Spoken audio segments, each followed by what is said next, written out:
The boarding passes were still warm from the printer when I pulled them out of the trash in our Chicago apartment, my hands shaking under the dim kitchen light. 2 tickets. O'Hare to Paris. Tomorrow morning. She had told me the work trip was canceled. And that's when it hit me. Something wasn't right. Why would she print tickets, then throw them away? Loudspeaker, if you genuinely enjoy our stories, please subscribe to the channel, tell us where you're from, and what time it is right now.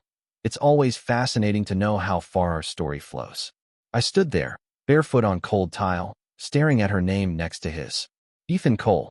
Not a co-worker I'd ever heard of. Not once. My wife, Lauren, worked late all the time. Marketing firm downtown, high-pressure clients, constant deadlines. I never questioned it. I trusted her. But that night, something cracked. I folded the boarding passes and slipped them into my jacket. Quiet. Careful. Like I already knew this wasn't just a misunderstanding. When she walked in 20 minutes later, she smiled like nothing was wrong. "Hey," she said, dropping her purse. "Long day." I watched her. Really watched her. "Thought your trip got canceled." "It did," she said instantly. No pause. No hesitation. Too clean. Too easy. That's when the unease turned into something sharper. I nodded. Right. Must have been frustrating. She shrugged. "Happens." And just like that, she walked past me, heading to the bedroom. Like Paris didn't exist. Like those tickets weren't sitting in my pocket. That night, I didn't sleep. I waited. At 2:17 a.m., her phone buzzed. She didn't wake up. I did. I turned slowly, heart hammering, and reached for it. Locked. Of course. But the preview was enough. Flight still on. Same hotel. Don't get caught. My stomach dropped. Don't get caught. That's when everything aligned. The late nights. The sudden cancellation. The unfamiliar name. I sat there in the dark, staring at her sleeping face. Who was she? By morning, I had a plan. I called in sick to work. Then I drove straight to O'Hare. I needed to see it. To confirm it. To destroy the last bit of doubt. And at 9:40 a.m., I saw them. Lauren. And him. Ethan Cole. Standing at the international terminal, laughing like they had no secrets in the world. He touched her back casually. Too casually. She leaned into him. Too comfortably. I stayed hidden behind a column, watching the life I thought I had dissolve in real time. I took pictures. Videos. Every angle. Evidence. Because now I knew.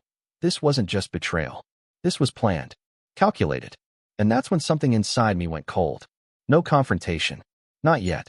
I drove home, calm on the outside, hollow inside. When she came back 4 days later, she acted like nothing happened. "Knew you'd survive without me," she joked, kicking off her heels. I smiled. "I missed you." She smirked. "Of course you did." That arrogance. That confidence. She thought she was untouchable. That night, she tried to be close. I pulled away gently. "Just tired," I said. She didn't push. Didn't care enough to notice.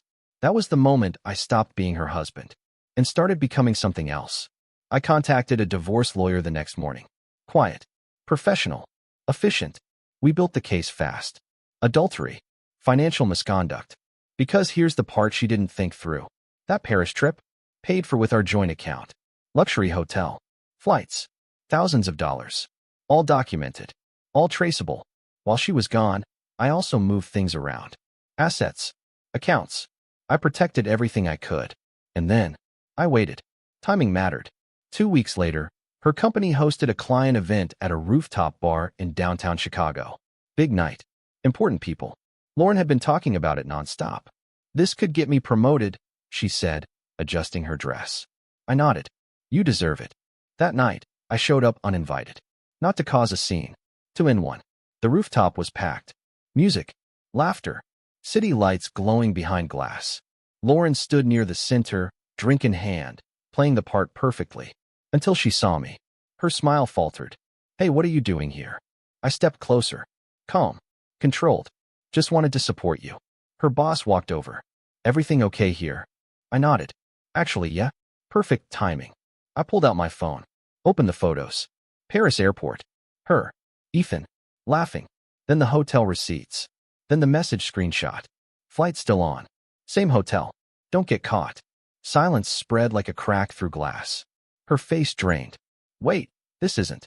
"Don't," I said quietly. Her boss looked from me to her, confused, then concerned.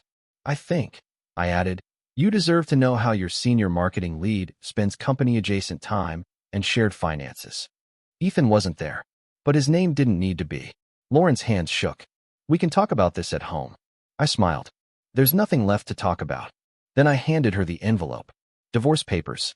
Signed. Filed. Public. She stared at them like they were written in another language. This will ruin me, she whispered. I leaned in just enough for only her to hear. You already did that. Then I walked away. No shouting. No scene. Just truth, placed exactly where it would hurt the most. The fallout was quiet, but brutal. Her promotion disappeared. Her reputation followed. And Ethan? Married. With kids. His life unraveled faster than hers. As for me, I moved out within a week. New apartment. Smaller. Cleaner. No lies in the walls. No ghosts in the bed. Sometimes I still think about that night in the kitchen, holding those boarding passes. How something so small could destroy everything. But it didn't destroy me. It revealed her. And in the end, that was enough. I never asked her why. I never needed to. Because the answer was already printed in black ink on 2 one-way tickets to Paris. The end.